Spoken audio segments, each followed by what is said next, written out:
an ambush. Oh my God, it's an ambush! It's an ambush!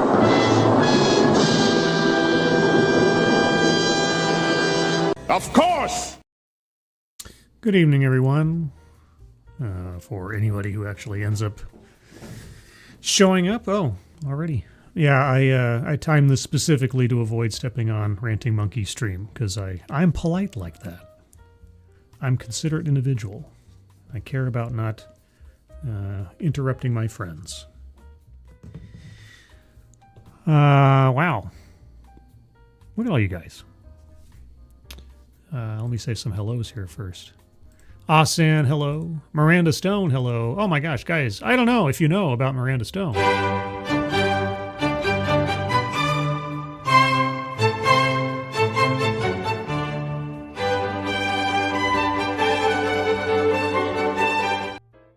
You know, I'm halfway convinced that Miranda Stone is actually the drummer of Sex Bob-omb from Scott Pilgrim vs. the World. I mean, there's just something similar about the two of them. I don't know. Maybe it's that stoic face and button nose. I don't know. Could be. Eddie Alexander, hello. Fundime Bats, good evening. Corey Suzuki, hello. Kiro Soldier, hello. Angela Ariaga, hello. Judge Ugly. Oh my gosh. Been a while. How are you doing? Okie Native, hello. Divine Petulance, hello. Yeah, I needed to do something. The last couple days have been pretty bad, and the next several days will probably be similar. I've just got... I won't dwell too long, but this also... I mentioned something about this in the Discord, but for future reference, my father has elected to end his cancer treatment, as it is not doing him any good, and he is now effectively in home hospice. And so it's the worst kind of waiting game you can ask for. And so the next few days or weeks or hours, I don't know. It's just, So yeah, I've had this sort of numb fist wrapped around my insides for the last 2 days. And I don't think it's going to go anywhere for a while. And consequently, it is difficult for me to get much oomph to do much of anything except the bare necessities in the way of work stuff and other things. And of course, this happens at month end, where I have to be most attentive to what's going on in the work world. But yeah, that's also why I was like,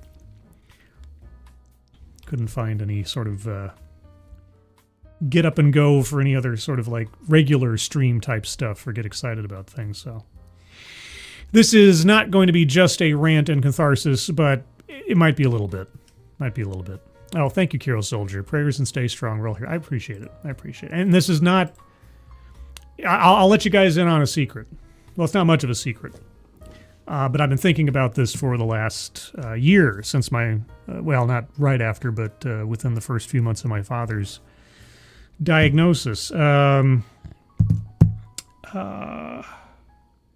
Here's my plan, such as it is. At some point after my father passes, I'm going to try to make something, positive out of it, so to speak.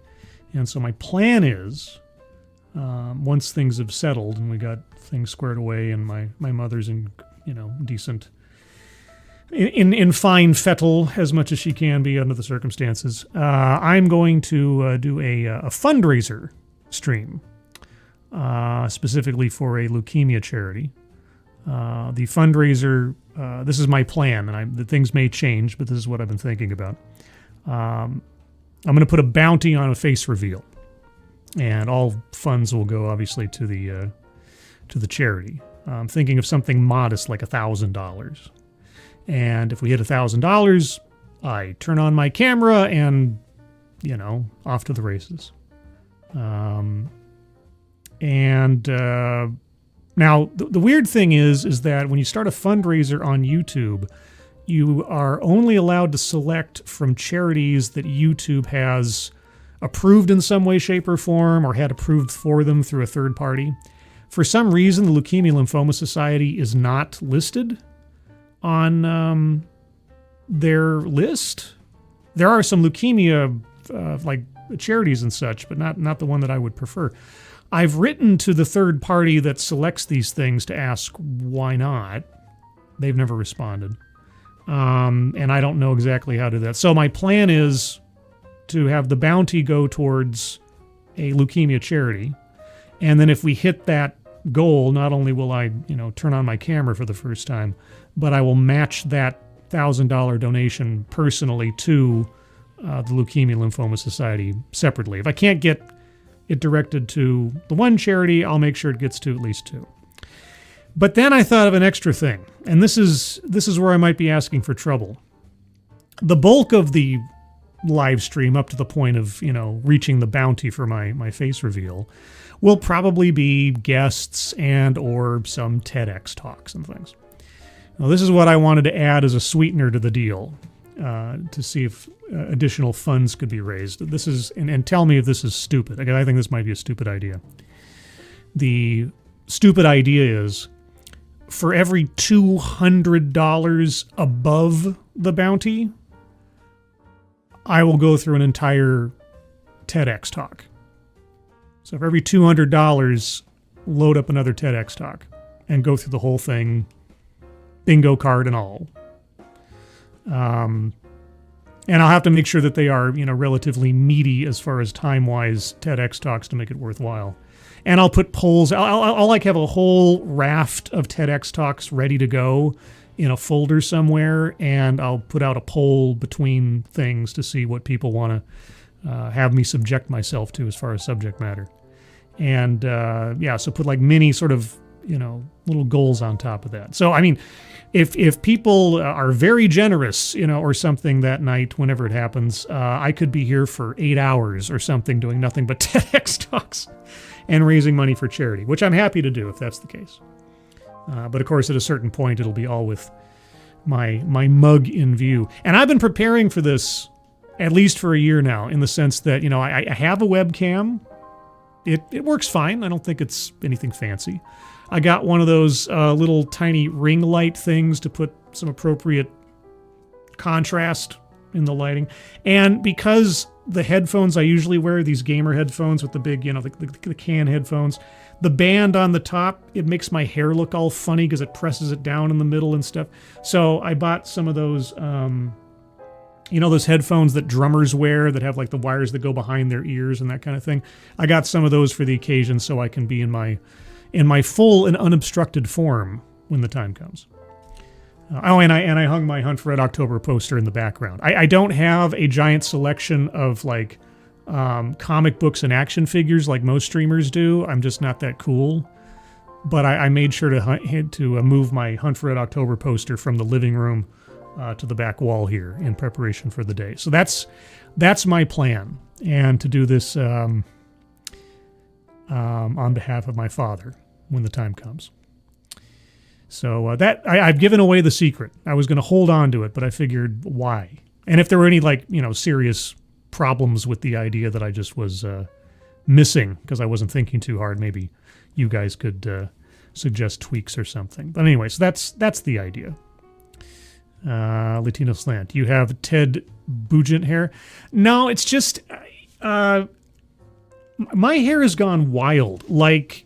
And it's all the pandemic's fault. So before the pandemic, before the lockdown, I would get up and get dressed and go to work every day, and I would brush and comb my hair a particular way. And over time, your hair gets trained to fall a certain way and to part a certain way and that kind of thing. Well, after the lockdown happened, I just didn't have a reason to, gussy myself up every morning. And so over time, my hair just went wild, and it has been an absolute chore trying to get it back to center, so to speak. And it just never does anymore. So it's kind of all kind of goofy and curly. I mean, if I really spend some time with it and put a little product in there, I can kind of make it look okay. But anyway, so the band, if I'm not doing anything particularly special to my hair, the band on the headphones presses down my hair in the middle, and it pushes up this little poof at the front, and I look completely ridiculous. More ridiculous than I look normally at ease. So I needed to find some headphone options that didn't, push my hair in different places. Also, hi, Polly. Hope you're doing well.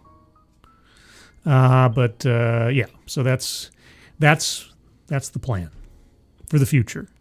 The inevitable, oncoming, can't do anything about it, but just wait for it to happen future. Anyway, yeah, I'm just a ray of sunshine tonight, aren't I? Golly gee whiz.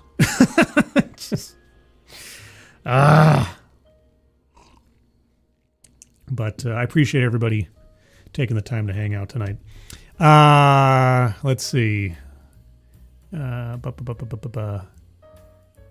Dom O'Leary's just ellipses into infinity. Simon Willikins, so if October is red, what color is September and November? September is yellow, November is orange. I generally think of October as kind of brown or blue a little bit. I don't know. It's hard to say. But yeah. I have colors assigned to the months in my mind. Like April's kind of a light pinkish color. March is green. May is kind of sort of a canary yellow. Yeah. And June is kind of a canary yellow moving into kind of an orangish. July is... What is July? I guess it's more of an orange. September is always a different kind of yellow for me.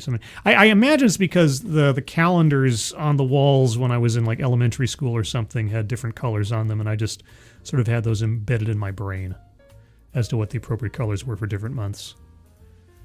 I don't have synesthesia or something. It's just sort of like, what do I imagine the color is for a particular month? Random question. You played Expedition 33 or heard about it? It's really good. Sorry if off topic. Started playing. I haven't played it at all. I've heard many good things about it. I haven't played it. It is a steep hill for me to get into sort of high fantasy fare. Like, and I've talked about this before, or even things kind of nearing high fantasy or like Final Fantasy kind of stuff. My tastes are relatively grounded. Relatively. So, science fiction, depends on the kind of science fiction, horror, true crime, that kind of stuff. This is why it took a long time for me to get into Conan the Barbarian, but only within the last 5 or 6 years, even though I'd been a Lovecraft fan forever and I knew of their relationship and their swapping of elements of their stories and things. So anyway, I just assume Scribe looks like his picture. Yeah, no. I wish. I wish I had that sort of like perfect tousled strawberry blonde hair and that magnificent mustache. I do have a mustache. It's not that magnificent. I'm not even sure that I could try to grow something that magnificent. I've tried before to kind of let things grow out, but it just kind of grows out long. It doesn't grow out like bushy. As far as I know, I've never been able to manage waiting that long to let it grow out. Hit the gym and get swole before you face cam. I exercise and I've been doing my morning walk. It's a 3-mile hike down the hill and back up again to grab my lunch from a grocery store. There's a grocery store within a few blocks of me, but there's another grocery store like 3 miles away, and so I just go down there. And lately I've been the last week I've added on to the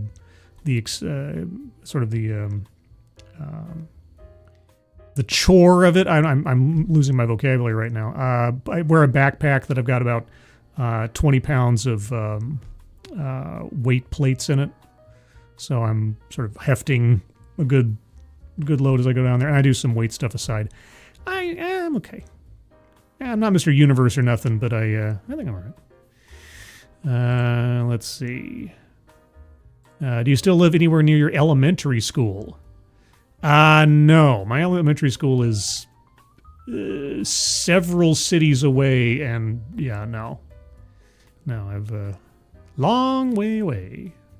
And my elementary school, the stream got gay. I know. I'm sorry. I'm sorry. I apologize. I apologize. Well, now that I've been Latino shamed, I might as well try to do something with my time here, I guess, right? What did I prepare for the sake of preparing something? How about a story? How about a story about cows? You like cows? Hold on a sec. How about addressing my other question? What question was it? What'd I miss?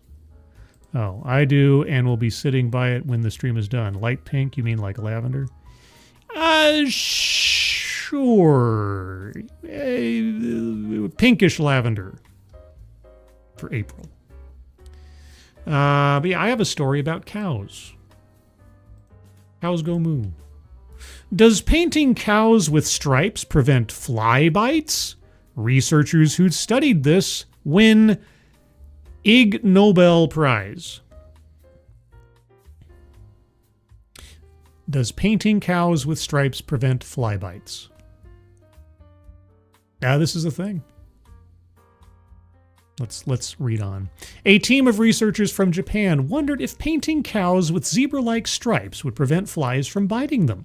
Another group from Africa and Europe pondered the types of pizza lizards preferred to eat. Those researchers were honored Thursday in Boston with an Ig Nobel, the prize, a handmade model of a human stomach, for comical scientific achievement. In lieu of a big paycheck, each winner was also given a single hand wipe. Quote, "When I did this experiment, I hoped that I would win the Ig Nobel. It's my dream. Unbelievable, just unbelievable," said Tomoki Kojima, whose team put tape on Japanese beef cows and then spray painted them with white stripes. Kojima, I'm assuming no relation, but you never know given the idea here. Kojima appeared on stage in stripes and was surrounded by his fellow researchers who harassed with cardboard flies.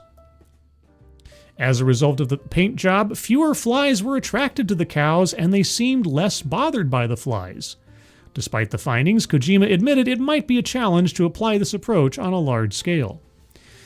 The year's winners, honored in 10 categories, also included a group from Europe that found drinking alcohol sometimes improves a person's ability to speak a foreign language, and a researcher who studied fingernail growth for decades. Quote, "Every great discovery ever at first glance seems screwy and laughable," unquote, said Mark Abrams, master of ceremonies and editor of the magazine, in an email interview ahead of the awards ceremony. Quote, "The same is true of every worthless discovery. The Ig Nobel celebrate all these discoveries because at very first glance, who really knows?" Unquote.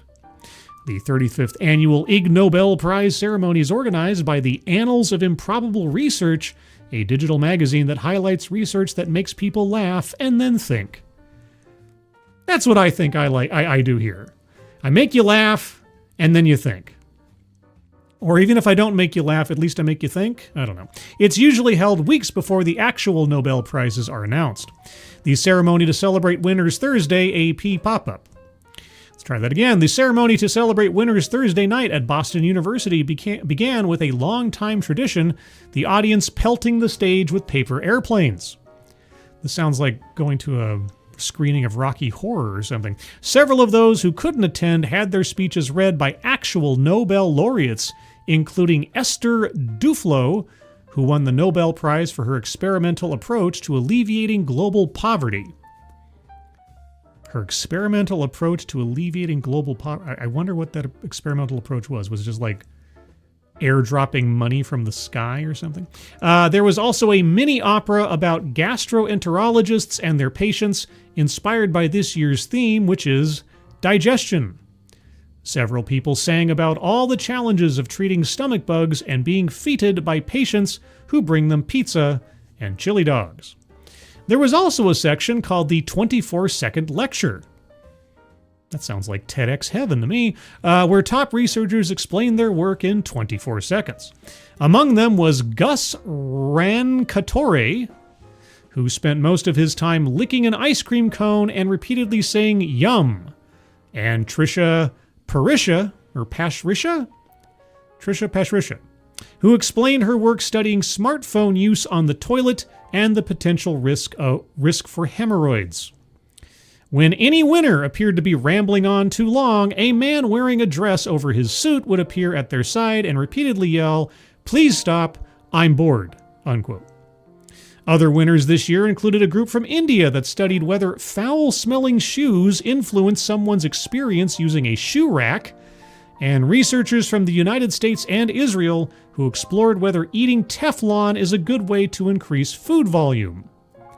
There was also a team of international scientists that looked at whether giving alcohol to bats impaired their ability to fly. Quote, "It's a great honor for us," unquote, said Francisco Sanchez, one of the researchers from Colombia who studied the drunken bats. Quote, "It's really good. You can see that scientists are not really square and super serious and can have some fun while showing interesting science," unquote. Sanchez said their research found that the bats weren't fans of rotten fruit, which often has higher concentrations of alcohol, maybe for a good reason. When they were forced to eat it, their flying and echolocation suffered, he said. Quote, "They actually got drunk similar to what happens to us," Sanchez said. Quote, "When you take some ethanol, you move slower and your speech is impaired," unquote. Among the most animated of the winners was a team of researchers from several European countries who studied the physics of pasta sauce. One of the researchers wore a cook's outfit with a fake mustache to accept the award, while another dressed as a big ball of mozzarella cheese and got pummeled by several people holding wooden cookware. They ended by handing out bowls of pasta to the Nobel laureates. I really love that story. I love how extensive and detailed it was as well. That's great.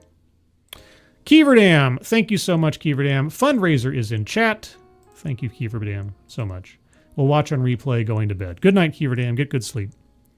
Yes, and guys, up at the top of the chat, as previously mentioned, actually, or referenced, I should say, Leukemia Lymphoma Society link to their donation page. Please take a look at that when you have the opportunity. Please, if you can donate, please do so. But even if you can't, if you can share that out on social media, that would be appreciated. So thank you ahead of time for that. And thank you, Keeverdam, not only for your generosity, but for, as always, helping out with the show. JB, Liza, not Chrissa, Liza. No, already mentioned it, but I'll say again, E33 is great. Wish I had enough letters to explain it, but it's kind of unique. I was going to skip it because I thought it was about a lady named Claire. Yeah, I guess Claire Obscura, or, Clear Obscure, is just the name of the series, and Expedition 33 is like the entry in the series, as I understand it. But no, I haven't played it. I'm happy for everybody that has and enjoyed it. Also, speaking of games, Steam sale's on right now. You can get, what? Ooh, what did I get? I got Far Cry Primal for $4 or $4.79 for the deluxe edition or something. I played some Far Cry stuff in the past, and I was like, ooh, Far Cry. And I looked up and I was like, oh, I've never played Far Cry Primal. You get to play as a caveman running around, training animals and taking out other tribes and things. Yeah, $4 is for a deluxe edition. That's a pretty good deal.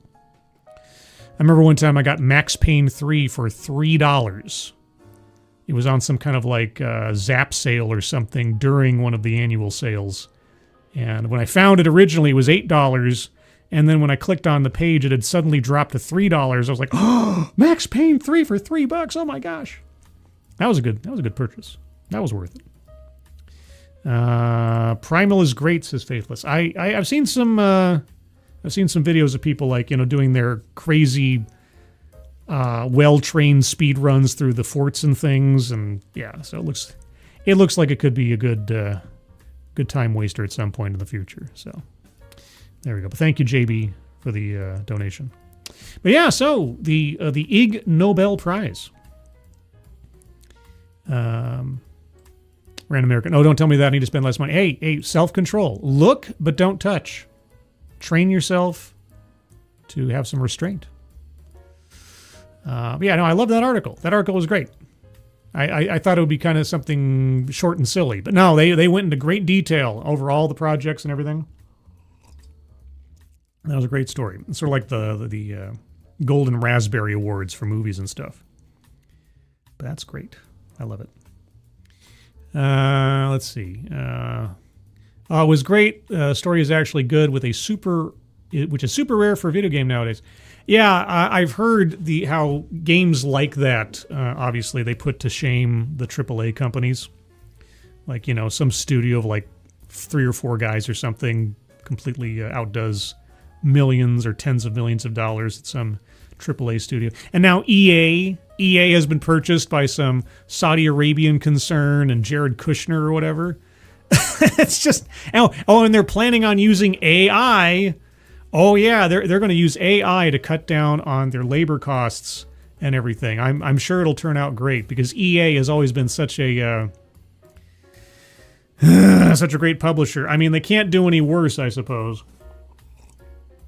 But yeah, they were in the wokest of hands up to this point, and now they're in the hands of Saudi Arabia and Donald Trump's son-in-law. So I'm not quite sure what the end result in games, theme, atmosphere, or quality will be. But EA fans, I guess, hold on to your shorts. We'll see. Read by Nature, hail Scribelight and Company. Hail Read by Nature. EA is such a loose company. Hey, they apparently got bought for $55 billion. So somebody over at EA just had a really good day, and shareholders just had a really good day. So congratulations to them for whatever it's worth. What else? Did I have anything else? I mean, I do have something else. You're not going to like it. I'm not going to like it, probably. It's a podcast, so there's not a really visual component to it. And it has something to do with identity politics in the workplace. I know. Why do I do this? Why do I do this? Do I hate myself? I think it might be the Ren Hoek effect, or maybe Ren Hoek syndrome. If you guys don't know what Ren Hoek is, well, you're obviously not a 90s kid. But for those 90s kids out there, there's Ren and Stimpy. And I think the actual name of the episode was Happy, Happy, Joy, Joy. And I'm going to give you spoilers here. Spoilers. Stimpy really, really cares about Ren. I mean, really cares about Ren. He's his best friend. And Ren has a very, very short temper. And Ren is always upset by something and angry by something. Gets really angry about things. And Stimpy feels, sorry for his friend. He wants to help his friend. He doesn't want his friend to be angry all the time. So he finds the happy helmet. The happy helmet is a thing that will make Ren happy. Make him happy against his will. He'll be so happy he won't know what to do with himself. So he puts the happy helmet on Ren, and Ren can't get it off. And then Stimpy turns on the happy helmet, and suddenly Ren is the happiest he's ever been. Oh my God, I'm so happy! Ah! And he's like insanely happy, like very happy about everything. Everything is happy. Ah! And they start doing a little dance and song. Happy, happy, joy, joy. Happy, happy, joy, joy. But you can tell that this forced happiness on Ren is torture. You can see it in his eyes, but he can't help but be happy and smile no matter what. Ah!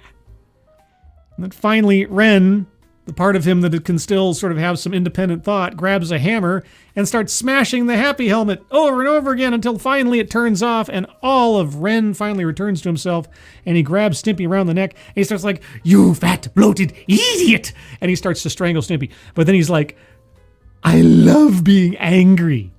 I love being angry." See, angry makes Ren happy. Gives him some kind of joy. It's venting his catharsis.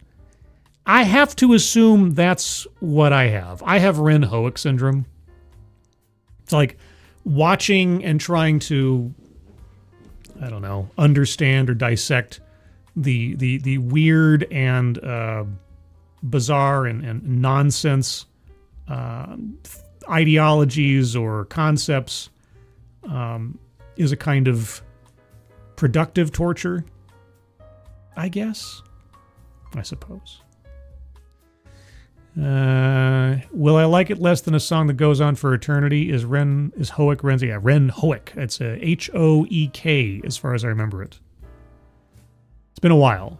It's been a while since I've had the Ren and Stimpy lore directly in my face, but Ren Hoek. So anyway, in that vein, such as it is, I have a podcast. Well, I don't have a podcast. This is a podcast. Whoops. Or if I didn't just... No, come on. Go back. There we go. Do I have an overlay for a podcast? I do. It's not a very centered overlay, but there you go. This is Identity Unboxed.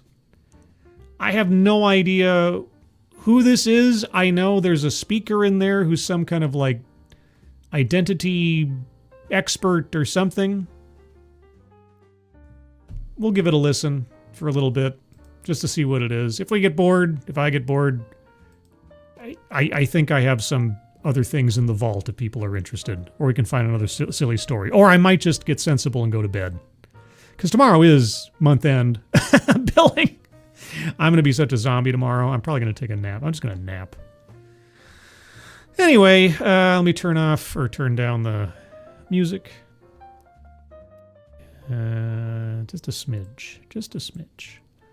And we'll see what this is. Welcome to Identity Unboxed, where we provide mentorship and promote representation for Black professionals and the advancement of the Black community. Oh, they provide mentorship for Black professionals in the Black community. Oh, I'm not allowed to watch or listen to this. My ear's the wrong tone, guys. The wrong shade. Oh well, maybe I'll learn something. We are seeking guidance from exceptional Black leaders, Oh, well, I'm in the wrong place. scholars, and professionals with expertise in their respective fields. We hope to foster a space that promotes authenticity, inclusivity, and restoration for our listeners, while Authenticity and restoration for our restoration. I guess I do need to be restored in some way, shape, or form, right? exploring the intersection of our personal and professional lives. The intersection of our personal and professional lives. Hey, you know what? As much as is possible, and I mean this sincerely, unless you are one of the very, very lucky people who has a passion that can also be monetized and that you enjoy the process of monetizing your passion, if you have that experience, congratulations, you're one of the rare ones. But if you don't, if you're just, it's not like you don't care about your job, but your job really doesn't have anything to do with your personal life, as much as is possible, do not let your personal life intersect with your professional life, if you can help it. And if you can help it, don't let your employer try to push you to do so. Professional distance is a healthy thing to have. This project is a culmination of our lived experiences Oh, your lived experiences, okay. as young Black professionals Oh. to transform our life trajectories, to overcome adversity, and reach triumph.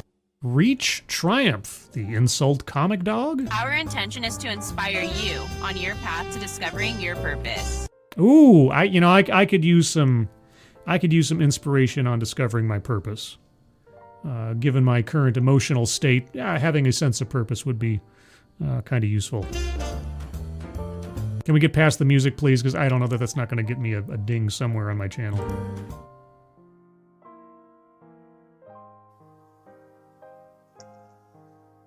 Anytime. Great. Well, welcome, Michelle. We are Hi. so grateful to have you on season 3 of Identity Unboxed. You Oh, season 3? Oh, you got Man, I should have split my channel up into seasons. are currently the Associate Dean for Inclusion and Diversity at the Foster School of Business.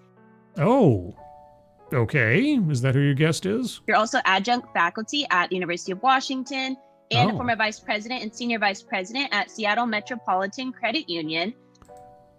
Oh, okay. Who is the... Hold on. I think something must have gotten cut off in their opening because... Okay, the title of this is Lifting as We Climb with Michelle Purnell Hepburn. Purnell-Hepburn. So I assume that's who they're referring to here, because that got cut off if they said it at all. I know that your family has a very rich history in the Central District and Seattle area, so we're so looking forward to just diving into that, hearing about your career experience, particularly in the financial sector. I think you're one of our few guests that we've actually had in that industry, so it'll be really interesting to learn about that and also talk about financial literacy. Oh, God. Financial stuff and financial literacy.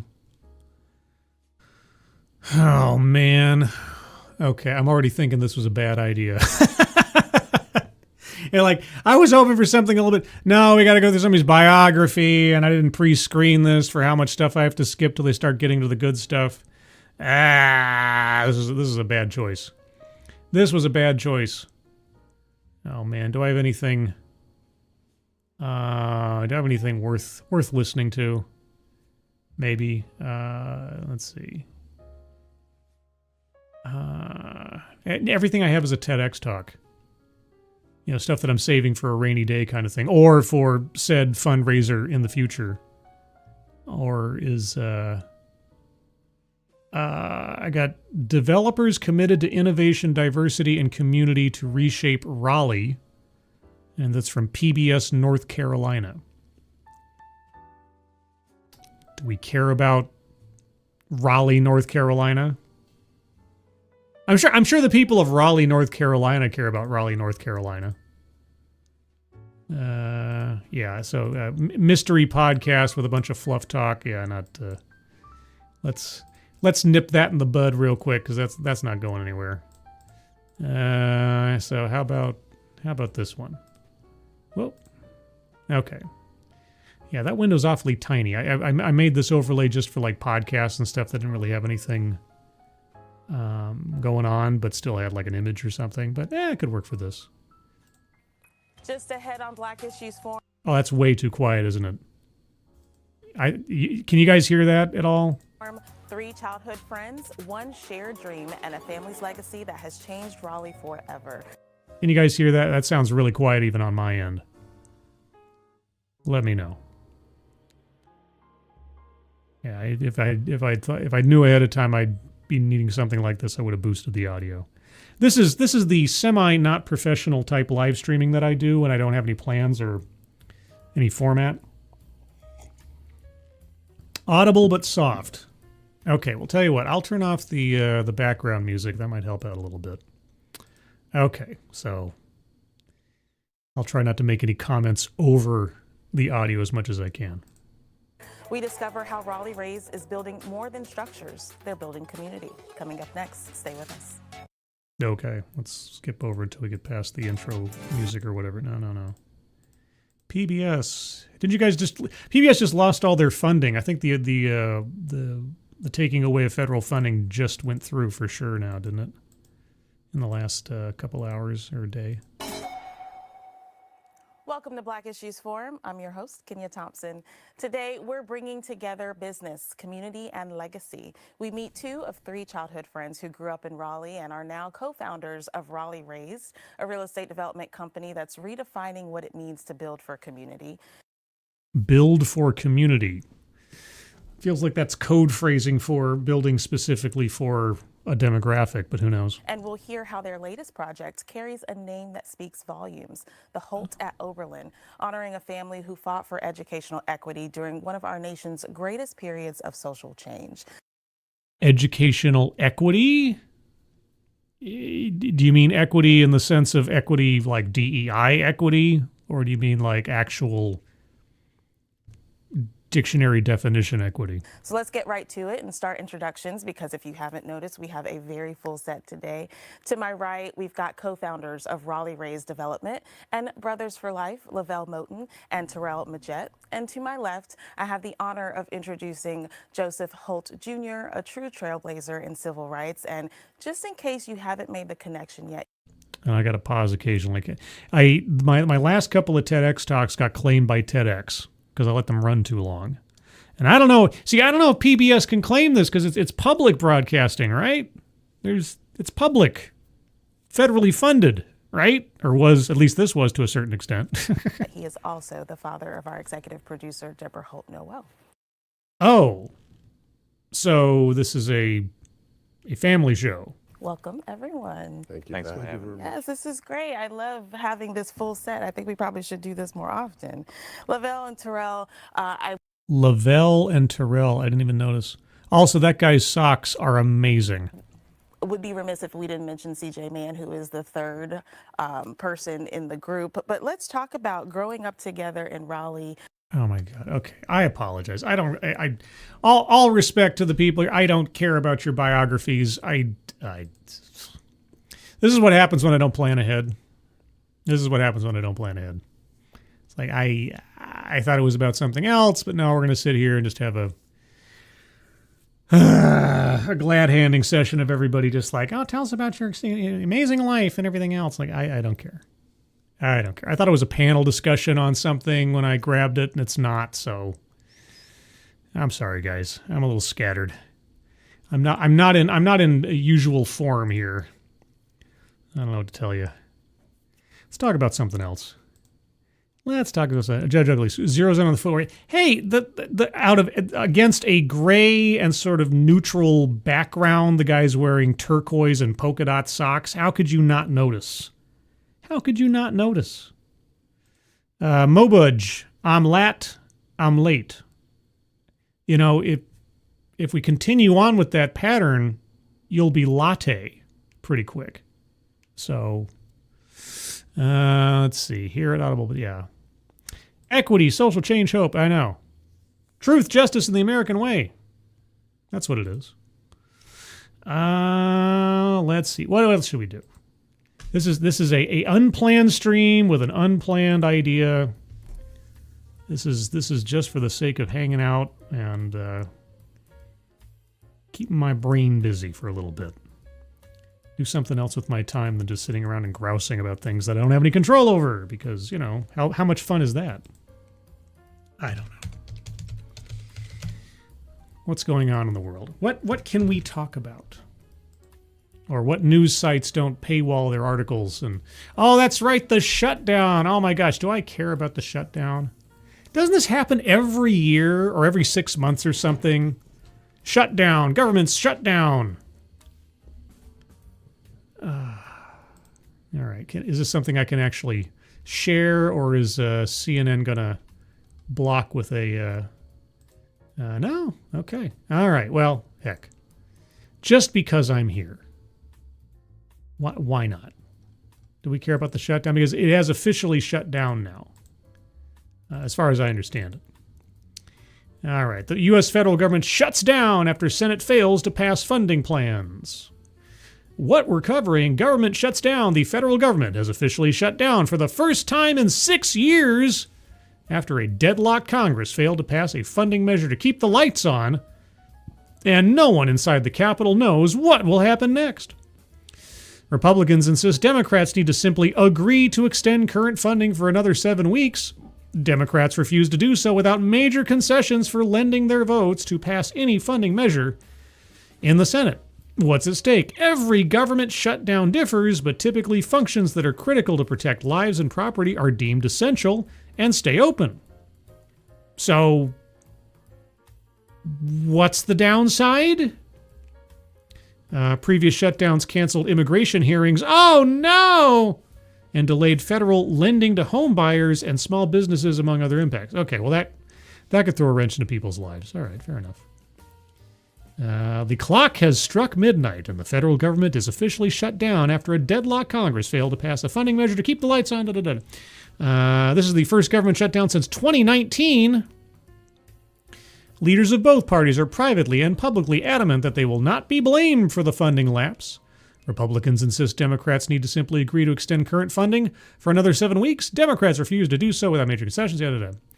What's next? Senators left the Capitol tonight in a state of deep uncertainty about how long the shutdown could last. The Senate is on track to vote again tomorrow morning on the same GOP funding plan, which Republican leaders have vowed to put on the floor day after day until enough Democrats yield and agree to reopen the government. The shuttering of the federal government means that hundreds of thousands of federal employees will be furloughed, while others who are considered essential will have to keep reporting for work, though many won't get paid until the impasse ends. Still others, however, will continue collecting paychecks since their jobs are not funded through annual appropriations from Congress. Oh my gosh. Well, there you go. The government has been shut down for 15 minutes as of this recording. 15 minutes of the government shut down, guys. Oh no. Oh no. We go through this or a threat thereof like this every, 6-7 months or something? Or at least once a year. Oh, the government's going to shut down, the government's going to... And then at the last second, they find some reason to, quote-unquote, negotiate or whatever. You know, and this happened, as they said, this happened in 2019. And lo and behold, we're all still here. Whatever will we do? I don't know. Of course, I'm not a financial guru. I'm not an expert in government financing or the mechanisms of government therein, so maybe there's something more to be worried about. Maybe somebody in the chat knows more than I do. It's possible. It's probable that they do. What's this? What's this? Is this a story I can actually read? It apparently is. Oh, no. Oh, that's to pop it. Hold on. We have another story. Maybe more interesting than a government shutdown. It's possible. We got a murder mystery. Maybe. Colorado investigators to review author Hunter S. Thompson's death more than 2 decades after it was ruled a self-removal because YouTube doesn't like the S word said out loud. Also, Keldrig, thank you so much, Keldrig. The evil Republicans caused the shutdown by refusing to compromise with Democrats who bravely refused to compromise like the saints that they are. Yes, there is blame equally to go around. It's all one side's fault, as we know. Choose your side and you will be correct. At least halfway. Somehow.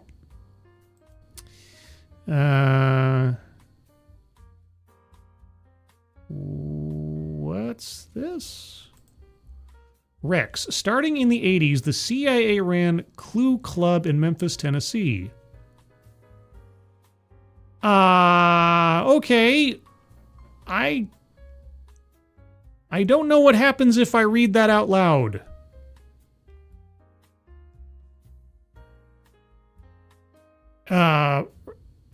Okay. This is why I really should read comments before I click them on the screen. Well, Rex, if that's the case, I don't know what to say. If that, and I don't know how accurate that story is, but if that is a true story, you could always recommend it to my friends over at the Misery Machine. They do a lot of true crime stuff on that. Or, what's his name? There's a guy on YouTube. I think it's... Let me get the name right here so I don't tell stories out of school. Flesh Simulator. I know it sounds weird, but he's a big, secret web of intrigue guy. He does a lot of stories and videos on that stuff. Anyway, moving on to Hunter S. Thompson. No stranger to strange and terrible stories, depending. Denver, the Colorado Bureau of Investigation will be conducting a review into the case of renowned journalist and activist Hunter S. Thompson's death more than 2 decades after it was ruled a self-removal. The agency said Tuesday in a news release. Thompson died at his home in Woody Creek, Colorado, outside of Aspen, on February 20th, 2005, of, quote, an alleged self-inflicted gunshot wound to the head, unquote. He was 67 years old, alleged. The renewed investigation comes at the suggestion of the Pitkin County Sheriff's Office, which received a request from the gonzo journalist's wife, Anita Thompson, according to the CBI. Quote, we understand the profound impact Hunter S. Thompson had on this community and beyond. Pitkin County Sheriff Michael Buglioni not Bugliosi, but Buglioni, said in a statement, quote, "By bringing in an outside agency for a fresh look, we hope to provide a definitive and transparent review that may offer peace of mind to his family and the public," unquote. CNN reached out to the Gonzo Foundation, a non-profit organization founded by Thompson's wife, quote, "to promote literature, journalism, and political activism," unquote, through Thompson's legacy, for comment. Thompson is perhaps best known for his 1971 novel Fear and Loathing in Las Vegas, a savage journey to the heart of the American dream, unquote, a semi-autobiographical account of how the counterculture of the 1960s led to illicit drug and alcohol abuse. Thompson, who inspired the term gonzo journalism with his character Dr. Gonzo in Fear and Loathing, forged a career out of making himself a character in his stories. CBI says that its investigation will take an, quote, "unspecified amount of time," unquote, and it will provide updates once it concludes. I wonder what it is that the wife thinks is actionable to be suspicious. I wonder. Anyway. So Hunter S. Thompson still, all these years later, 20 years after he passed away, in whatever circumstances, still making the news. Kind of impressive if you think about it. Don't think about it too hard, but if you think about it. Let's see. What else is going on in the world? We got the government shutdown. It's all government shutdown stuff. Government shut down this, government shut down that. Oh yeah, I saw this earlier today. Speaking of government stuff, and I don't know the details, so let's find out. FBI boss Kash Patel gave New Zealand officials 3D printed guns illegal to possess under local laws. Why? Wellington, New Zealand. On a visit to New Zealand, FBI Director Kash Patel gave the country's police and spy bosses gifts of inoperable pistols that were illegal to possess under local gun laws and had to be destroyed. New Zealand law enforcement agencies told the Associated Press. The plastic 3D printed replica pistols form part of display stands Patel presented to at least 5 senior New Zealand security officials in July. Formed part of display stand. Okay, so they were just plastic in the shape of a gun. Right? Patel, the most senior Trump administration official to visit the country so far, was in Wellington to open the FBI's first standalone office in New Zealand. Why does the FBI need an office in New Zealand? Pistols are tightly restricted weapons under New Zealand law, and possessing one requires an additional permit beyond a regular gun license. Were they functional in some way? Like, did they have moving parts, or were they just, like, blanks? I don't understand. Law enforcement agencies didn't specify whether the officials who met with Patel held such permits, but they couldn't have legally kept the gifts if they didn't. It wasn't clear what permissions Patel had sought to bring the weapons into the country. A spokesperson for Patel told the AP Tuesday that the FBI would not comment. Okay, inoperable weapons are treated as though they're operable in New Zealand if modifications could make them workable again. The pistols were judged by gun regulators to be potentially operable and were destroyed. How potentially? Chambers didn't specify how the weapons had been rendered inoperable before Patel gifted them. Usually this means the temporary disabling of the gun's firing mechanism. Did they have firing mechanisms? Were they fully assembled actual firearms, 3D printed?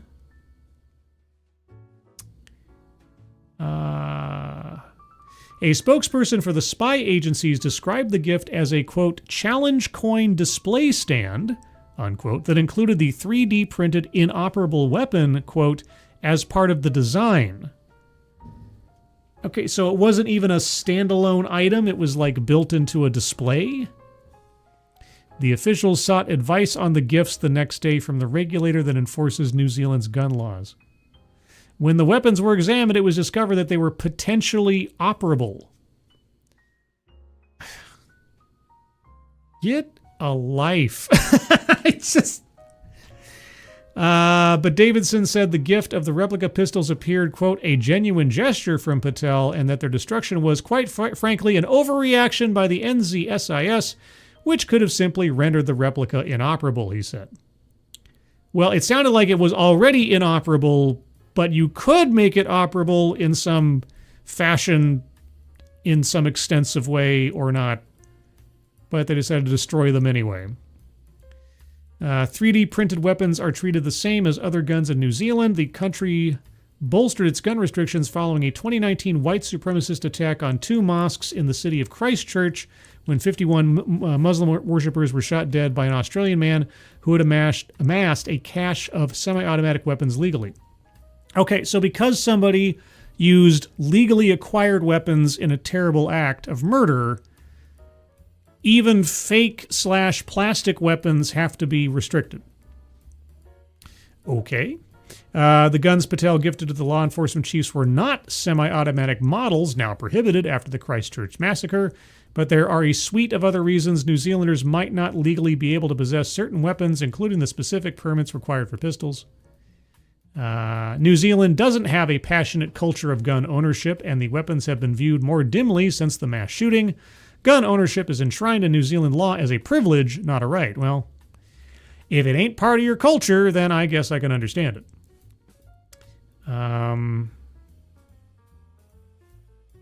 Okay. News of Patel's visit caused ripples in New Zealand at the time because the opening of the new FBI office in Wellington wasn't divulged to news outlets or the public until it had already happened.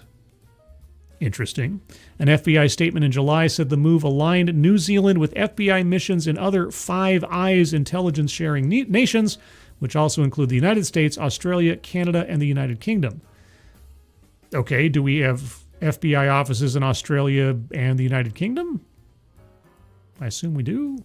I could believe Canada off the top, sure, but the office would provide a local mission for FBI staff who have operated with oversight from Canberra, Australia, since 2017.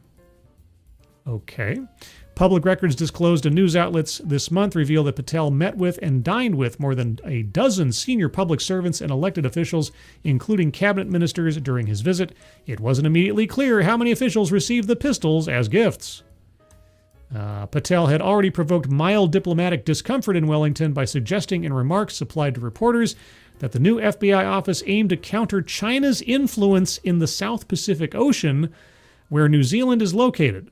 The comments prompted polite dismissal from officials in Wellington, who said the bolstered FBI presence was primarily to collaborate on child exploitation and drug smuggling crimes. Beijing decried Patel's remarks. Oh, Beijing likes to decry everything. You mention their great leader being Winnie the Pooh, and they will decry that. If you say something like Taiwan is a country, then John Cena has to cry and apologize. I mean, this is just how it works. China is very sensitive. Very, very sensitive about everything. Five Eyes, Burgers, and Spies. Oh! That's a good one. There you go. The FBI is everywhere, man. I guess so. They are, and now they certainly are even more everywhere than they were before, because they didn't even have an office in New Zealand until now. There you go. Brian Morissette, night all. Choose, choose. I learned that in German class. Choose. D. Or I don't know. Could be for anything. They banned semi-automatic. They're basically banned all guns. More or less. Like, except for, like, you know, revolvers or something, I guess. Or pepper boxes. Is that what they're called? Isn't that what the, you know, when it fires all the barrels at once, it's like a pepper box gun? I think that's what it's called. I'm trying to remember. Let's see. Hoot owl, not part of their urban culture. Yeah. Well, I mean, that just like the UK, if you can't get a hold of guns, if you really want to hurt somebody, just go to the kitchen. You got some utensils there you can probably take advantage of. If people are intent on hurting one another, they will find a way. Evil finds a way, as we've seen over the last several weeks. in some way, shape, or form. Let's see. Anything else going on? Or should I should probably go to bed. If I was a smarter man, I'd go to bed. But I'm not. So maybe find one more thing to look at here. What's else going on in the world? Let's see. Oh, yes! That's right. We have this thing. Okay, this is just so bizarre. How bizarre? Do-do-do-do-do-do. How bizarre? How bizarre? AI actor Tilly Norwood stirs outrage in Hollywood. Outrage! You know, there's been more than a few quote-unquote AI actors so far. If you just watch any AI slop film or like Hillbilly Lord of the Rings music video or something on YouTube, there's tons of AI actors. I've seen now a couple of like fake trailers for films that at first blush look pretty good. Like there was this one, it was called Karen. And I didn't know that it was an AI generated thing. In the first like 10 or 15 seconds or so of it, it looked, I mean, I couldn't distinguish it from it being an actually filmed piece or something. And then some things started happening and some facial features and details. Like, oh, okay. But I mean, the program was able to maintain the same actress, quote unquote, from scene to scene, looking exactly like she did from one scene to the next, which is usually kind of difficult for AI because when it generates one sequence versus another, usually, or at least in the things I've seen in the past, there's enough of a difference between renderings of one particular character that there's not a lot of continuity. This was pretty good, and that's what kind of threw me for a minute, because there was different cuts and the character didn't change. So anyway, but Tilly Norwood, like thousands of actors, Tilly Norwood is looking for a Hollywood agent. But unlike most young performers aspiring to make it in the film industry, Tilly Norwood is an entirely artificial intelligence-made character. Norwood, dubbed Hollywood's first AI actor, dubbed by who, might I ask, is the product of a company named Sequoia, which bills itself as the world's first artificial intelligence talent studio. No, that would be Marvel. Since the Dutch producer and comedian Eline van der Velden launched the digital character's prospective career, Tilly Norwood has been all the talk in Hollywood. You know, if nothing else, the marketing campaign that this guy pulled off for this art project has been absolutely amazing. Because everybody's talking about it. I haven't even seen one frame of quote-unquote film starring this actress, quote-unquote. I've seen pictures, still pictures.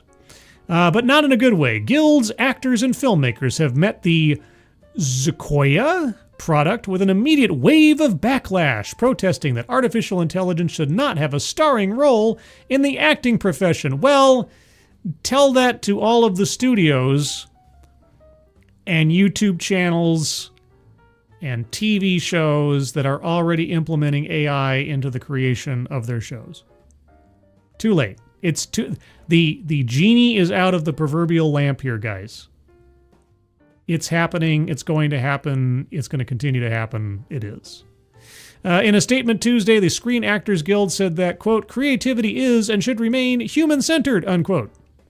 Well, don't worry. Creativity is human-centered. AI can only generate from human-created sources, at least at this time. So, you know, at least for the next 6 months. Because at the rate that AI is evolving, yeah, we're all in big trouble. Quote, to be clear, Tilly Norwood is not an actor. It's a character generated by a computer program that was trained on the work of countless professional performers without permission or compensation, the Guild said. So it comes from the same stock as Zendaya. Oh, was that mean? Was that?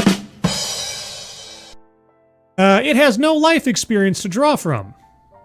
It's really not doing much to move away from the Zendaya comparison. No emotion. And from what we've seen, audiences aren't interested in watching computer-generated content untethered from the human experience, unquote. I think Zendaya may actually be an AI-generated construct. Okay. Van der Velden, founder of the AI production studio Particle 6, I thought this was from Zokoya, okay, last weekend promoted Tilly Norwood at the Zurich Summit, the industry sidebar of the Zurich Film Festival. She said, Van der Velden is a she? Oh, I thought it was a man. She said that talent agencies were circling Norwood and that she expected to soon announce a signing. Oh, sure. Yeah, and also, guys, Hunter Schafer is being considered to play Zelda in the Legend of Zelda movie because that wasn't something that was entirely generated by Hunter Schafer's people and not by anybody who actually owned the Zelda rights or were in the process of pre-production on a Zelda film. So yes, I'm sure that there are many talent agencies circling Norwood, the AI construct. Many in Hollywood, though, hope that never happens. I'm sure someone, for the sake of their own grandiosity, will sign Tilly Norwood as a publicity stunt. I'm sure it's going to happen. Even if Van der Velden has to start her own acting agency to make it happen. I mean, it would be a first if you started your own AI actors agency. Get in while the iron's hot, as it were. Ground floor. Quote, hope all actors repped by the agent that does this drop their ass, unquote, wrote actor Melissa Barrera, who was in the Heights and Scream on social media. Melissa Barrera. Okay, I'm usually fairly bad with actors' names. I look her up and I see her face and I have no idea who she is. What is she? She was fired from Scream 7. Oh. How old is this story? 2023. A fired Scream star.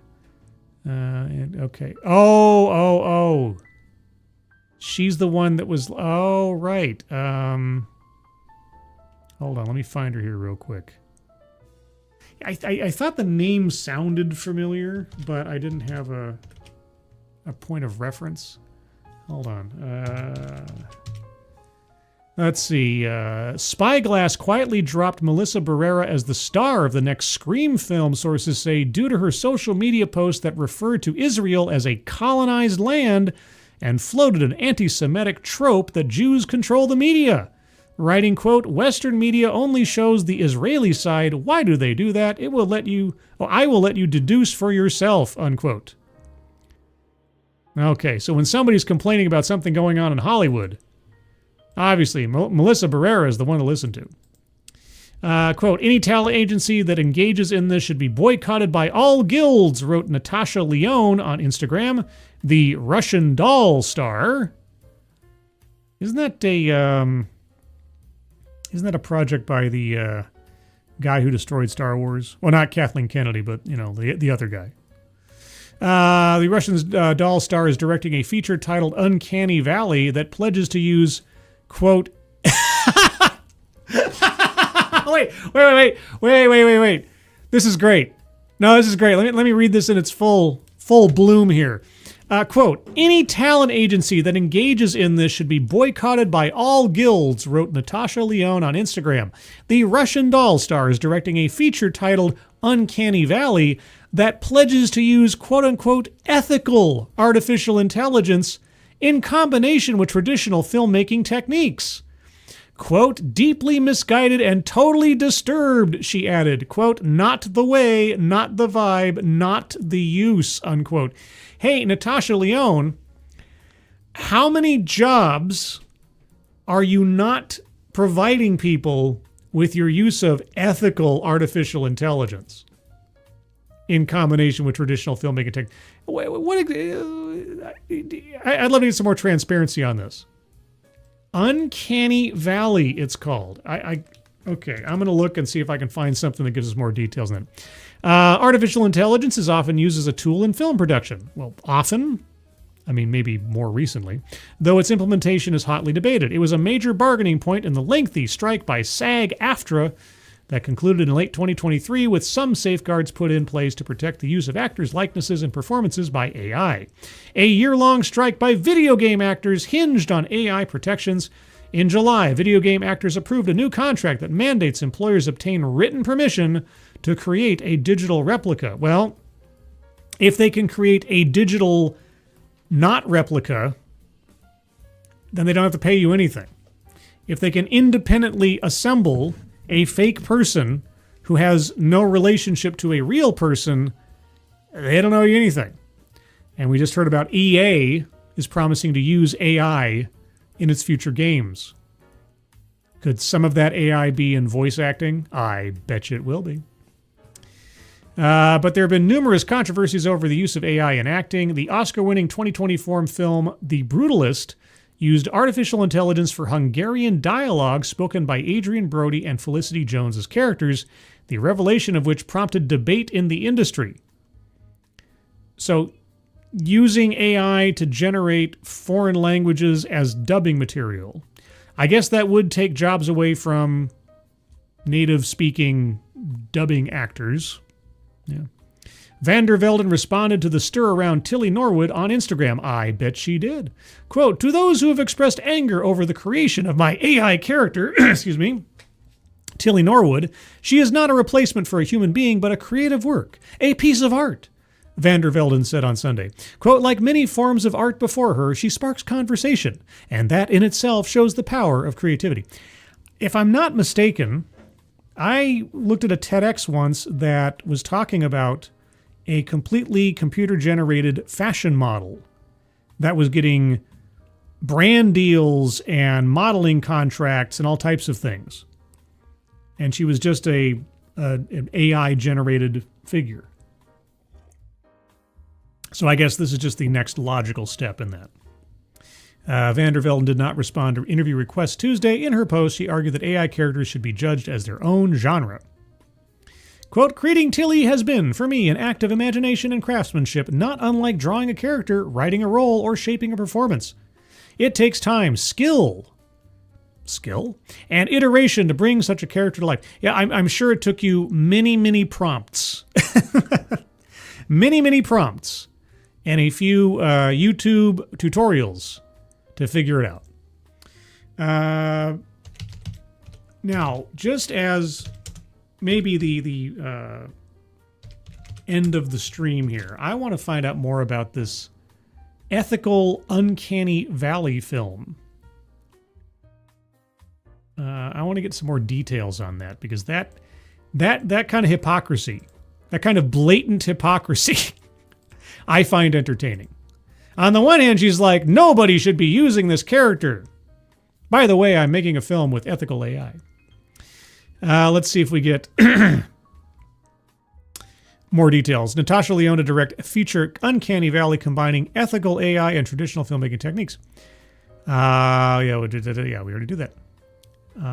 Okay. AI production studio Asteria revealed its first live-action feature titled Uncanny Valley.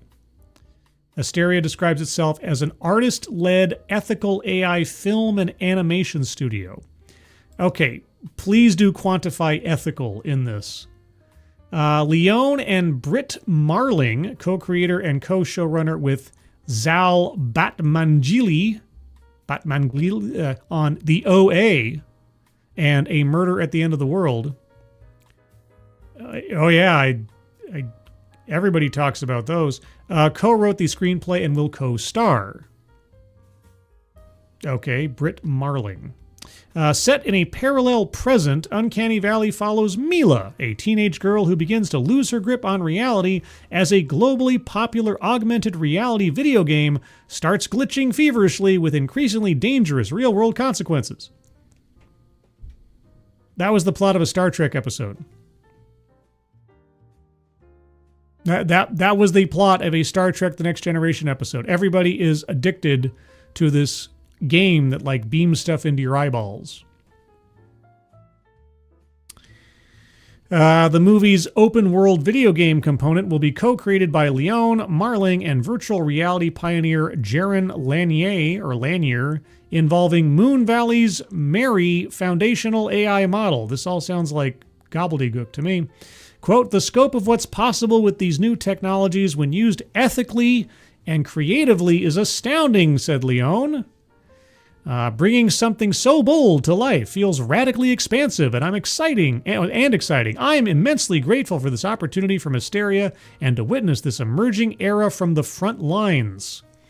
Quote, science fiction can be a powerful tool of resistance, imagining what could be instead of what is, added Marling. Well, you could say that for science fiction, or fantasy, or horror, or speculative history. Okay.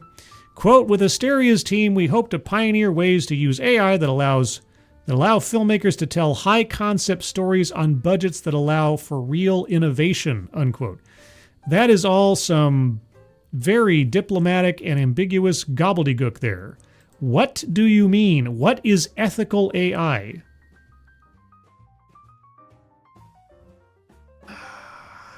Okay.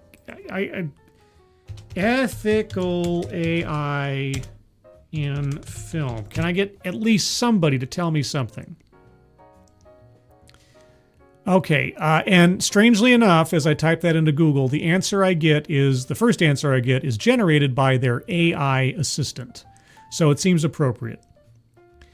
Ethical AI in film involves using artificial intelligence responsibly and transparently to benefit creativity and inclusivity while avoiding harm to human artists and audiences. Key considerations include addressing bias in training data to ensure diverse representation, establishing consent and ownership for generated content, preventing the misuse of deepfakes, ensuring transparency with audiences about AI use, and protecting labor rights by using AI to assist, rather than replace, human creatives. That all sounds like some commie BS to me. I don't know about you.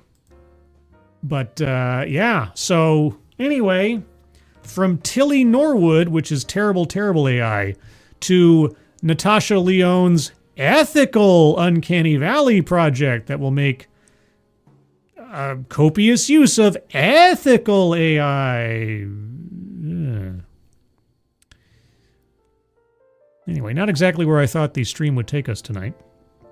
I apologize for the misfires on podcast and or video content. This is what I get for not pre-screening these things.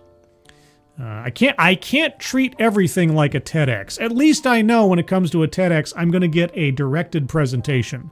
When it comes to panel discussions and other things, by now you think I would have learned my lesson and sort of like at least given it a little bit of a listen so I have an idea of where it's going to go. No, I guess not. Not tonight anyway.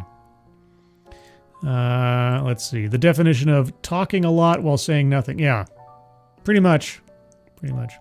Ostzan, bring this one up. That was also a movie that had Frankie Muniz in it. Something about dying in the game meant you died in real life. I mean, that concept has been around for a long time. I mean, The Matrix was kind of like that, but let's see. Amzess. Hello, Mr. Scrap. Hello, Mr. S. I guess I would be Mr. S also. EA got bought by the Saudis. 55. Yep, the Saudis, and I guess Jared Kushner was also involved. $55 billion. Boy, oh boy. Somebody got an amazing payday there. After years and years of generating video games that are mediocre at best most times. EA. Ugh. Let's see. ASEAN. House of David used it for some special effects. They said they had more special effects jobs overall, while also cutting down the time it took to finish special effects. Okay, I'm not saying there's not, a use case for AI in filmmaking. I'm sure there are some light touches that it can be used for. I'm just more entertained by Natasha Lyonne decrying an AI actress while at the same time she's working with an AI company to make a film. But I mean, what if you can, is that the only real use to save time? You know, like an AI artist or a special effects artist, it would take them 17 hours to animate from this frame to that frame. And so instead they just say, here's your key frame and here's the end frame. AI generate everything in between that has to go from point A to point B, and that saves them 17 hours by taking, an hour to process. I guess I could see that as long as they're still employed, right? So if it's something like that, okay. But you also have to ask, like, okay, well, where's the line? When did it become a problem? I don't know. Anyway, guys, that's going to be the stream, about an hour and a half. This was I need something to take my mind off all of the yucky things going on. To vent a little bit, just for the sake of venting, and also just to hear something and have something that approaches connecting with other people, because I haven't been doing that the last couple of days because of just mood and stuff. So anyway, I appreciate everybody coming out tonight. I appreciate all the kind words regarding my father. And yeah, that is a situation that is obviously in flux. Don't know when or in what fashion it may occur, let's say. When it does, for the sake of everybody who needs to know, or anybody that's expecting a stream from me here, there, or otherwise, I will give as much notice as I can and warning as to it. Just a future programming note on a completely unrelated situation. My mother is soon to have surgery. Not like, life or death surgery, but, sort of functional surgery on her knee. This will necessitate my sister and I doing sort of a tandem taking care of mom while she's recovering next week and into the week after that. So that means that I will be gone from next Saturday, not this coming Saturday, next Saturday through at least 4 or 5 days. So I'll effectively be out of contact. I'll give another notice when that's coming up, so nobody, doesn't know what's going on or wonders why I'm not streaming or something. But that is in the near future for that. Of course, all that has to happen at the exact same time that all this other stuff is happening, which causes all sorts of other strain and anxiety, but life is what it is. Anyway, someday things will settle down again. Of course, settling down means something terrible has to happen, which is just the way of things. Boy, oh boy, this entire stream has been just one bell curve, all the way from down low to some entertainment, some distraction, and we're back down to the stuff. But anyway, everybody, thank you so much for joining me. Moderators, thank you for keeping an eye on things, even though everyone here is so well behaved. You have very, very little to do. Everybody who donated either to myself or to the Leukemia and Lymphoma Society, link at the top of the chat box. Thank you guys so much for your generosity. Very much appreciated. Barring something coming up, there will be a TED Excellence on Thursday at 6 p.m. Pacific, 9 p.m. Eastern, per usual. I already have, I think, the topic picked out, but you never know. TEDx could surprise me in the meantime. And whatever I don't use will go in the bank for the eventual big fundraiser. So there you go, everybody. Everyone, have a good rest of your night. Get good sleep when you do. For those of you that have to deal with month-end stuff tomorrow, like I do, best of luck. Hope it goes smoothly. And I hope you're all safe and well. If you're not well, please do get well soon. And I will talk to you on the next one. Take care. Bye-bye.